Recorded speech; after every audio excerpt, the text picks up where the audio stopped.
কপাল, মহা মুশকিল। বিনোদ, বিনোদ, এই বিনোদ!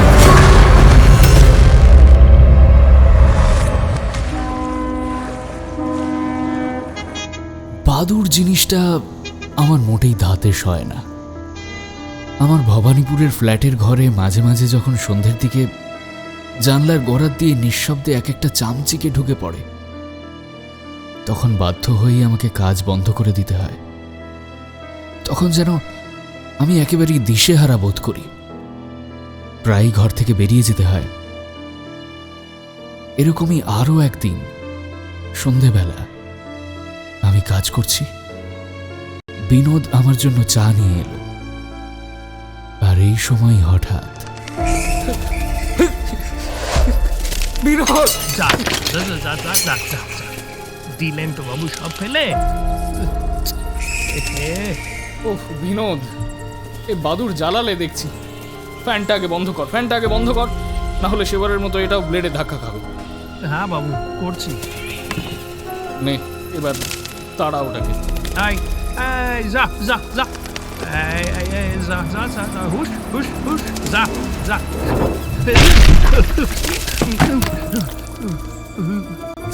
ইস, কি করলি? যা, এটাকে কোথাও ফেলে দিয়ে যা। সত্যি বলতে কি, কেবলমাত্র যে অস্বস্তি হয় তাই নয়, তার সঙ্গে যেন একটা আতঙ্কের ভাবও মেশানো থাকে। বাদুড়ের চেহারাটাই আমার বরদাস্ত হয় না, না পাখি না জানোয়ার, তার উপরে ওই যে মাথা নিচু করে ডাল আঁকড়িয়ে ঝুলে থাকা। এই সব মিলিয়ে মনে হয় বাদুড় জীবটার অস্তিত্ব না থাকলেই বোধহয় ভালো ছিল।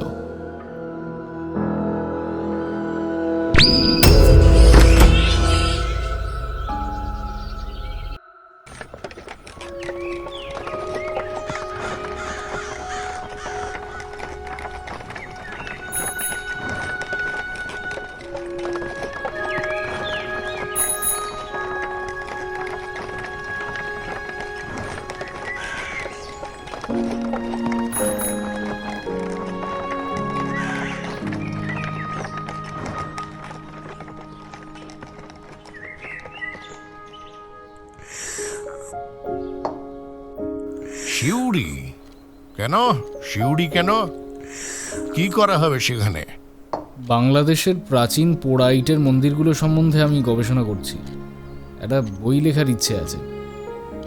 এমন সুন্দর সুন্দর সব মন্দির চারদিকে ছড়িয়ে আছে, অথচ সেই নিয়ে কেউ আজ অব্দি একটা প্রামাণ্য বই লেখেনি। ওহ, তুমি তো আবার আর্টিস্ট, তোমার বুঝি ওইদিকে শখ। তা বেশ, তা বেশ, কিন্তু শুধু শিউড়ি কেন? ওই রকম মন্দির তো বীরভূমে অনেক রয়েছে। সুরুন, হেতমপুর, দুবরাজপুর, ফুলবেড়া, তারপর বীরসিংপুর, এইসব জায়গাতেই তো ভালো ভালো মন্দির আছে। তবে সেসব কি এতই ভালো যে তাই নিয়ে বই লেখা যায়? যায় বই কি, শুনেছি শিউড়ি আর তার আশেপাশে 20-25 মাইলের মধ্যে অনেক পোড়ো ইটের মন্দির আছে। আপনি বাবার বন্ধু, শিউড়িতে অনেকদিন ছিলেন, তো দিন সাতেকের জন্য যদি... পুরনো বাড়িতে থাকতে তোমার আপত্তি নেই তো? আমার পেশেন্ট থাকতো ওই বাড়িতে, এখন কলকাতায় চলে এসেছে। তবে যতদূর জানি দারোয়ান গোছের লোক একটি থাকে সেখানে দেখাশোনা করবার জন্য। বেশ বড় বাড়ি, তোমার কোনো অসুবিধা হবে না।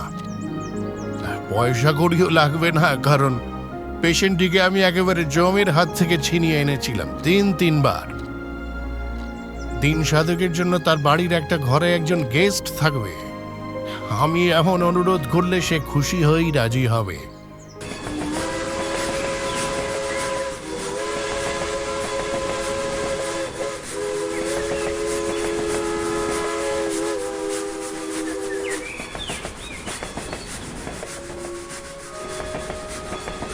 তিনকড়ি কাকার কাছ থেকে একটা বাড়ির ব্যবস্থা করে কয়েকদিনের মধ্যে রেলে করে সোজা চলে এলাম শিউড়ি।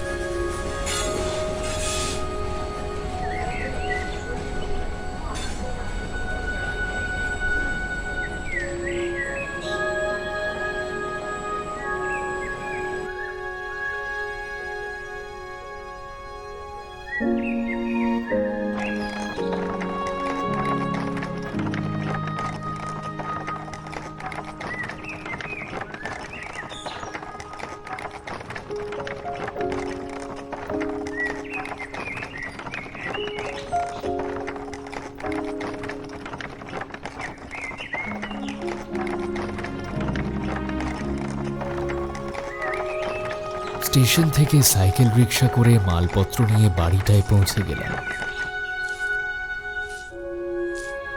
বাড়ির তত্ত্বাবধায়ক বৃদ্ধ দারোয়ান লোকটিকে বললাম, কি নাম হে তোমার? আগে মধুসূদন। তোমার মনিব নিশ্চয়ই বলে দিয়েছেন যে আমি দিন সাতেকের জন্য এখন এই বাড়িতেই থাকবো। আগে হ্যাঁ বাবু। বেশ, তা চলো, কোথায় আমার থাকবার ব্যবস্থা হয়েছে দেখি।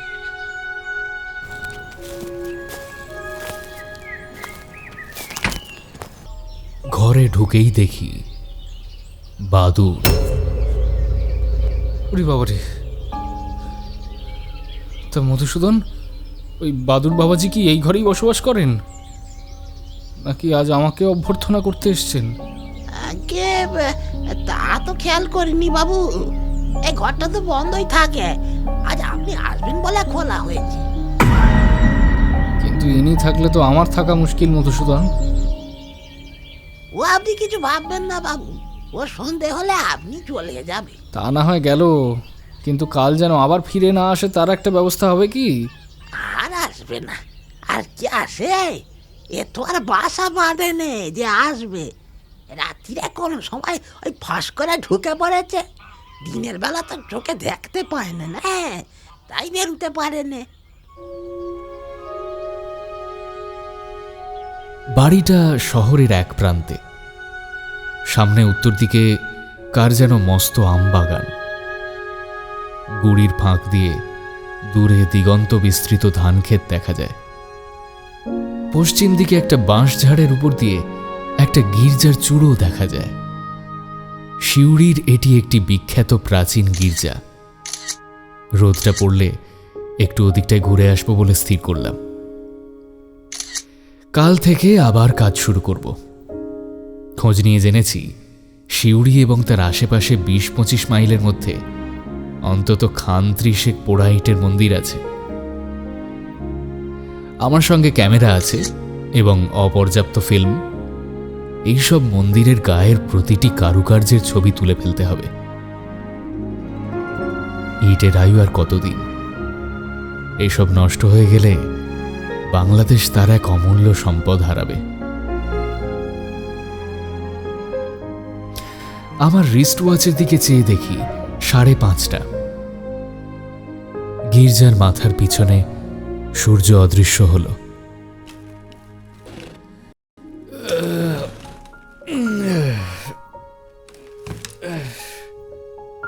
আমি আড় ভেঙে চেয়ার ছেড়ে উঠে পড়লাম। এমন সময় আমার কান ঘেঁষে শন শন শব্দ করে কি যেন একটা উড়ে আম্বনের দিকটায় চলে গেল। শোয়ার ঘরে ঢুকে কড়িকাঠের দিকে চেয়ে দেখি বাদুরটা আর নেই। যাক, বাঁচা গেল। সন্ধেটা নির্বিঘ্নে কাটবে। হয়তোবা আমার লেখার কাজও কিছুটা এগিয়ে যেতে পারে। মধুসূদন, রোদটা একটু পড়েছে, আমি গির্জার দিকটা একটু বেরিয়ে আসি। তুমি দরজাটা বন্ধ করে দিও। হ্যাঁ আচ্ছা বাবু, তাহলে আপনি ঘুরে এলে পরে তখন জল খাবারটা করে দেবো।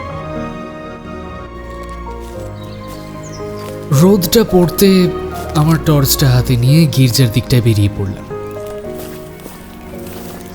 বীরভূমের লাল মাটি, অসমতল জমি, তাল আর খেজুর গাছের সারি, এসবই আমার বড় ভালো লাগে। তবে সিউড়িতে আমার এই প্রথম আসা। প্রাকৃতিক দৃশ্য উপভোগ করার উদ্দেশ্যে যদিও আসিনি, তবুও এই সন্ধেটায় লাল গির্জার আশপাশটা ভারী মনোরম লাগলো। হাঁটতে হাঁটতে গির্জা ছাড়িয়ে পশ্চিম দিকে আরও খানিকটা পথ এগিয়ে গেলাম। সামনে দেখলাম খানিকটা জায়গা রেলিং দিয়ে ঘেরা। দূর থেকে কারো বাগান বলে মনে হলো। একটা লোহার গেটও রয়েছে। আরও খানিকটা এগিয়ে গিয়ে বুঝলাম বাগান নয়, গোরস্থান। খান ৩০ খ্রিস্টানদের কবর রয়েছে গোরস্থানটায়। কোনোটির ওপর কারুকার্য করা পাথর বা ইটের স্তম্ভ, আবার কোনোটিতে মাটিতে শোয়ানো পাথরের ফলক। এগুলো যে খুবই পুরনো তাতে কোনো সন্দেহ নেই। স্তম্ভগুলিতে ফাটল ধরেছে, আবার ফাটলের মধ্যে এক একটাতে অশ্বত্থের চারা গজিয়েছে। গেটটা খোলাই ছিল। ভেতরে ঢোকে ফলকের উপর অস্পষ্ট লেখাগুলো পড়তে চেষ্টা করলাম। একটায় দেখলাম সন 1793, আর একটায় 1788। সবই সাহেবদের কবর। ইংরেজ রাজত্বের গোড়ার যুগে ভারতবর্ষে এসে নানা মহামারীর প্রকোপে অধিকাংশেরই অল্প বয়সেই মৃত্যু হয়েছে। একটা ফলকে লেখাটা একটু স্পষ্ট আছে দেখে আমার টর্চ জ্বালিয়ে ঝুঁকে সেটা পড়তে যাব, এমন সময় আমার পিছনেই যেন একটা পায়ের শব্দ পেলাম। ঘুরে দেখি একটি মাঝবয়সী বেঁটে গোছের লোক হাত 10 দূরে দাঁড়িয়ে আমারই দিকে হাসি হাসি মুখ করে চেয়ে আছে। লোকটার পরনে একটা কালো আলপোকার কোট, একটা ছাই রঙের প্যান্টুলুন, আর হাতে একটা তালি দেওয়া ছাতা। আপনি বাদুড় জিনিসটাকে বিশেষ পছন্দ করেন না, তাই না? ভদ্রলোকের কথায় চমকে উঠলাম। এটা সে জানল কি করে? আমার বিস্ময় দেখে ভদ্রলোক হেসে বললেন, ভাবছেন কি করে জানলু? খুবই সোজা। আপনি যখন আপনার বাড়ির দরওয়ানটিকে আপনার ঘরের বাদুড়টা তাড়িয়ে দেওয়ার কথা বলছিলেন, আমি তখন খুব কাছাকাছি ছিলুম। ও তাই বলুন। নমস্কার, আমার নাম জগদীশ পার্সিভাল মুখার্জি। আমাদের 4 পুরুষের বাস এই সিউড়িতেই। আসলে খ্রিস্টান তো, তাই এই সন্ধ্যের দিকটা গির্জা গোরস্থানের আশপাশটায় ঘুরতে বেশ ভালো লাগে আর কি। অন্ধকার বাড়ছে দেখে আস্তে আস্তে বাড়ির দিকে পা ফেরালুম। ভদ্রলোক আমার সঙ্গ নিলেন। কেমন যেন লাগছিল লোকটিকে। এমনিতে নিরীহ বলেই মনে হয়, কিন্তু গলার স্বরটা যেন কেমন কেমন মিহি, অথচ রীতিমতো কর্কশ। আর গায়ে পড়ে যেসব লোক আলাপ করে তাদের আমার এমনিতেই ভালো লাগে না।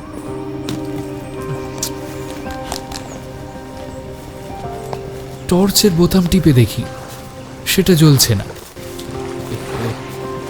একদম ভুলে গেছি। হাওড়া স্টেশনে একজোড়া ব্যাটারি কিনে নেবো ভেবেছিলাম, সেটা আর হয়নি। কি মুশকিল, এখন রাস্তায় সাপখোপ থাকলে তো দেখতেও পাবো না। আপনি টর্চের জন্য চিন্তা করবেন না। অন্ধকারে চলাফেরা করবার অভ্যেস আছে আমার, বেশ ভালোই দেখতে পাই। এই সাবধান, একটা গর্ত আছে কিন্তু সামনে। আচ্ছা, ভ্যাম্পায়ার কাকে বলে জানেন? হ্যাঁ জানি। ভ্যাম্পায়ার কে না জানে? রক্তচোষা বাদুড়কে বলে ভ্যাম্পায়ার ব্যাট। ঘোড়া, গরু, ছাগল ইত্যাদির গলা থেকে রক্ত চুষে খায়। আমাদের দেশে এই বাদুড় আছে কিনা জানি না, তবে বিদেশি বইয়ে ভ্যাম্পায়ার ব্যাটের কথা পড়েছি। শুধু বাদুড় কেন, বিদেশি ভুতুড়ে গল্পের বইয়ে পড়েছি মাঝরাত্রিরে কোনো কোনো কবর থেকে মৃতদেহ বেরিয়ে এসে জ্যান্ত ঘুমন্ত মানুষের গলা থেকে রক্ত চুষে খায়, তাদেরও বলে ভ্যাম্পায়ার। কাউন্ট ড্র্যাকুলার রোমহর্ষক কাহিনী তো স্কুলে থাকতেই পড়েছি। কিন্তু হঠাৎ এই প্রসঙ্গ কেন? না, এমনি জিজ্ঞাসা করছিল।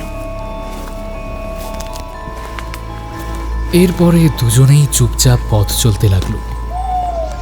আমবাগানটা পাশ কাটিয়ে বাড়ির কাছাকাছি পৌঁছতে ভদ্রলোক হঠাৎ বললেন, আপনার সঙ্গে আলাপ করে বিশেষ আনন্দিত হল। আছেন তো কদিন? হ্যাঁ, তা প্রায় দিন সাতেক।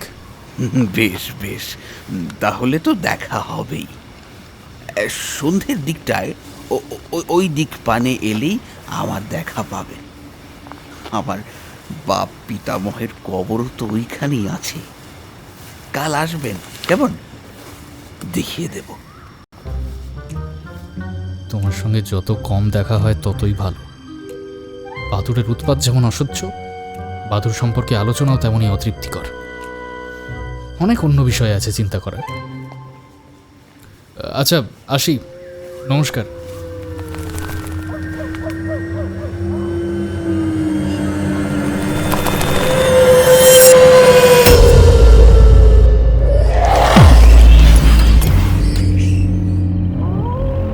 আশ্বিন মাস, তাও যেন কেমন গুমোট করে রয়েছে।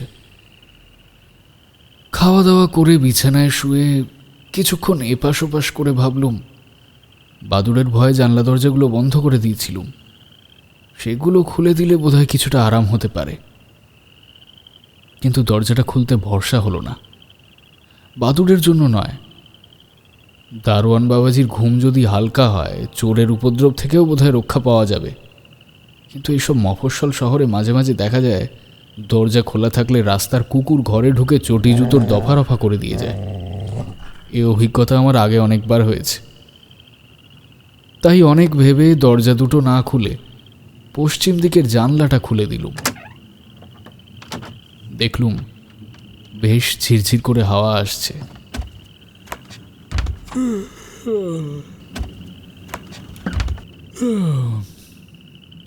ক্লান্ত থাকায় ঘুম আসতে বেশি সময় লাগলো না। ঘুমের মধ্যে স্বপ্ন দেখলুম, জানলার গড়াদে মুখ লাগিয়ে সন্ধেবেলার সেই ভদ্রলোকটি আমার দিকে চেয়ে হাসছেন। তার চোখ দুটো জলজলে সবুজ, আর দাঁতগুলো কেমন যেন সরু সরু আর ধারালো। তারপর দেখলুম ভদ্রলোক দুপা পিছিয়ে গিয়ে হাত দুটোকে উঁচু করে এক লাফ দিয়ে গরাদ ভেদ করে ঘরের মধ্যে এসে পড়লেন। ভদ্রলোকের পায়ের শব্দেই যেন আমার ঘুমটা ভেঙে গেল। উঠে হাঁপাতে শুরু করলাম।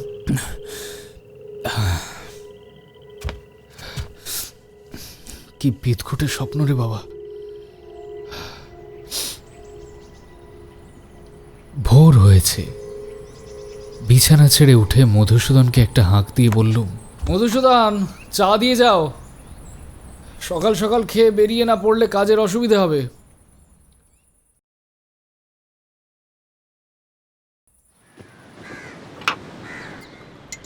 কি হলো মধুসূদন, শরীর খারাপ নাকি?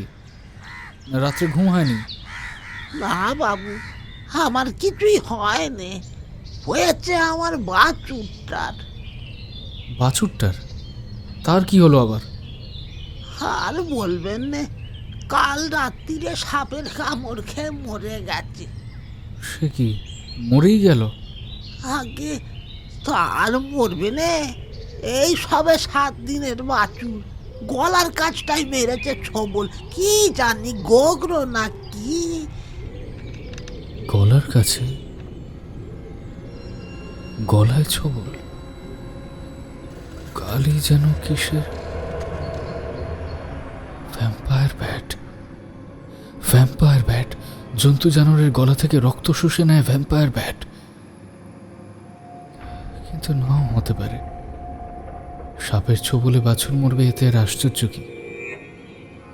আর বাছুর যদি রাত্রে শুয়ে থাকে, তাহলে গলায় ছোবল লাগাটা তো কোনো অস্বাভাবিক ব্যাপার নয়। না না, আমি মিছিমিছি দুটো জিনিসের মধ্যে একটা সংযোগ স্থাপনের চেষ্টা করছি। যাগে শোনো মধুসূদন, যা হওয়ার তা হয়েছে, ও নিয়ে আর মন খারাপ করো না। শোনো, আমি এবার একটু বেরোবো। যে একে বাবু।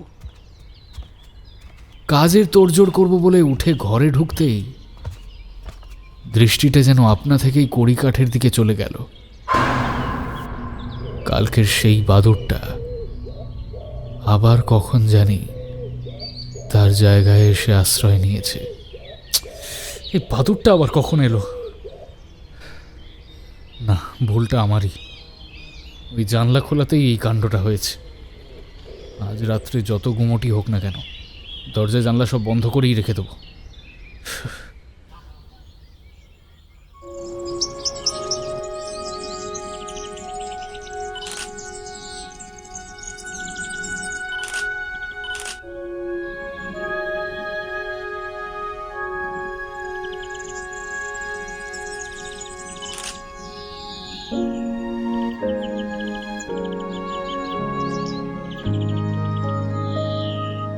সারাদিন মন্দির দেখে বেশ আনন্দেই কাটল।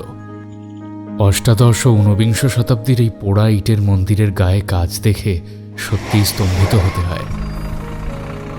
হেতমপুর থেকে বাসে করে ফিরে শিউড়ি এসে যখন পৌঁছল তখন 4:30। বাড়ি ফেরার পথ ছিল গোরস্থানটার পাশ দিয়েই। সারাদিনের কাজের মধ্যে কালকের সেই ভদ্রলোকটির কথা প্রায় ভুলেই গিয়েছিলুম। তাই গোরস্থানের বাইরে গাছটির নিচে তাকে হঠাৎ দেখে কেমন যেন চমকে উঠলুম। কালকের সেই লোকটা না? লোকটাকে এড়িয়ে চলে যেতে হবে, নাহলে কালকের মতো আবার বিরক্ত করবে।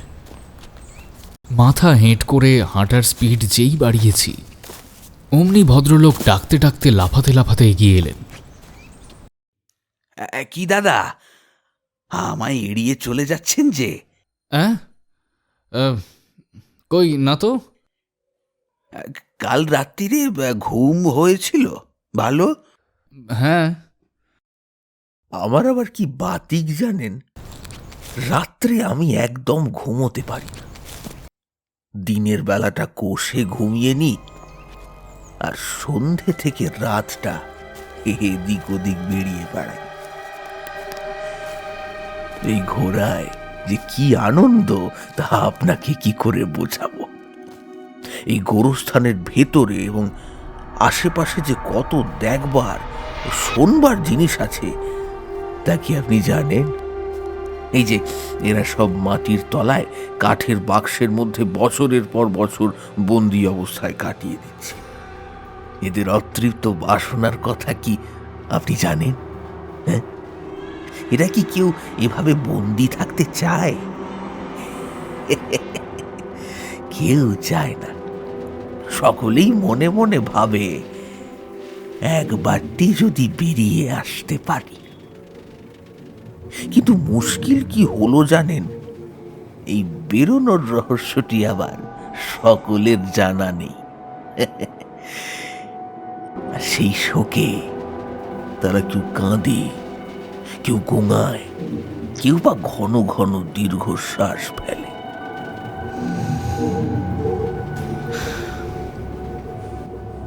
মাঝরাত্রিরে যখন চারিদিক নিস্তব্ধ হয়ে যায়, শেয়াল যখন ঘুমিয়ে পড়ে, ঝিঝি পোকা যখন ডেকে ডেকে ক্লান্ত হয়ে যায়, তখন যাদের শ্রবণ শক্তি খুব তীক্ষ্ণ, এই যেমন ধরুন আমার, তারা এইসব মাটির নিচে কাঠের বাক্সে বন্দি প্রাণীদের শোকোচ্ছ্বাস শুনতে পায়। অবশ্যই ওই যা বললাম, কান খুব ভালো হওয়া চাই।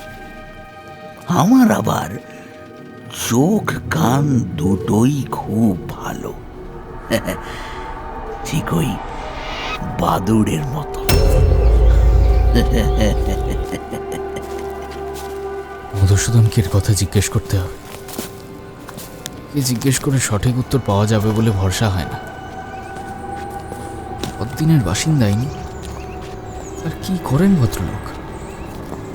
কোথায় বা বাড়ি?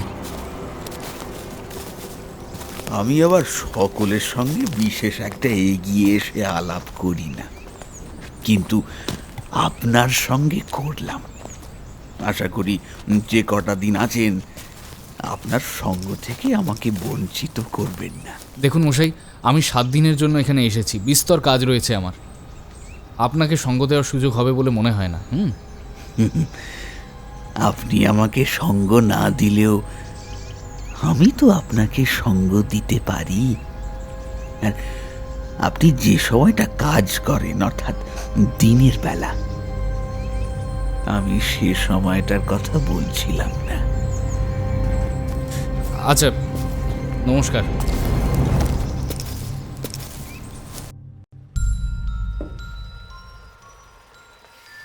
আচ্ছা মধুসূদন, তুমি জগদীশ মুখুজ্জে বলে কাউকে চেনো?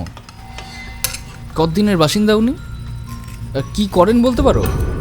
আগে ওই নামে তো কাউকে ও হ্যাঁ হ্যাঁ, দাঁড়ান দাঁড়ান, বেটে খাটো মানুষ, কোট প্যান্ট পরেন কি?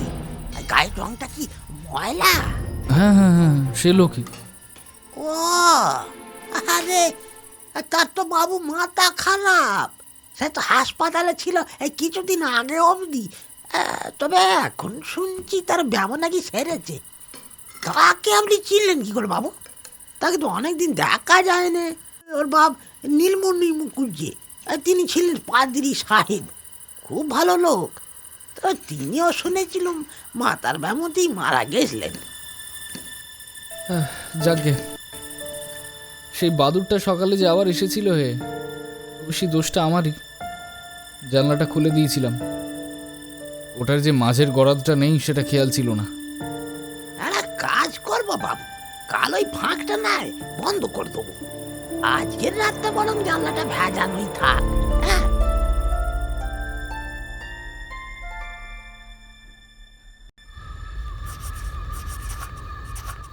সারাদিন মন্দির নিয়ে যেসব কাজ করেছি, রাত্রে খাতা খুলে সেগুলো সম্বন্ধে এক প্রস্থ লিখে ফেললাম। জানলার দিকে বাইরে তাকিয়ে দেখি গতকালের জমা মেঘ কেটে গিয়ে চাঁদের আলোয় বাইরেটা তকতক করছে। লেখার কাজ শেষ করে বারান্দায় এসে বেতের চেয়ারটায় কিছুক্ষণ চুপচাপ বসে রইলাম। 11টার কাছাকাছি উঠে এক গেলাস ঠান্ডা জল খেয়ে বিছানায় এসে শুলাম। আজকালকার বৈজ্ঞানিক যুগে জগদীশবাবুর কথাগুলো সত্যিই হাস্যকর। কাল একবার হাসপাতালে খোঁজ নিতে হবে। জগদীশবাবুর কি চিকিৎসা হয়েছিল এবং কোন ডাক্তার চিকিৎসা করেছিলেন।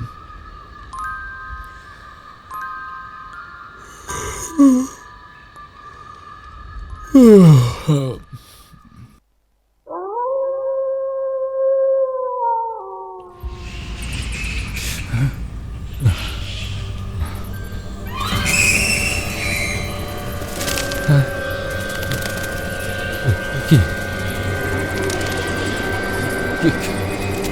কি করি এখন? না, ভয় পেলে চলবে না। এই অবস্থায় দুর্বল হলে বিপদ অনিবার্য।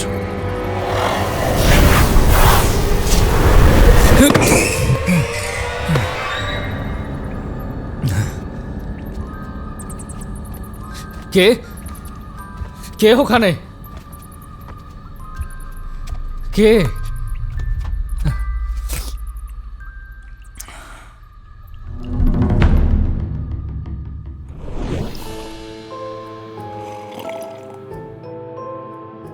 আচ্ছা, কাল যে বাদুরটা আমাকে কামড়াতে এসেছিল সেটা কি ভ্যাম্পায়ার?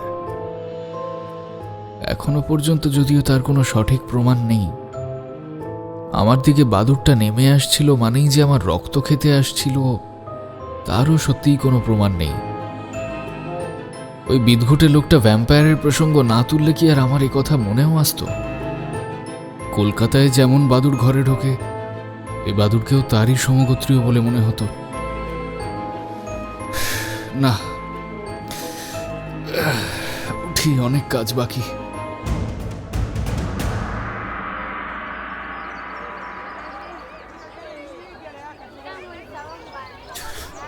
দেখি দেখি শুনুন।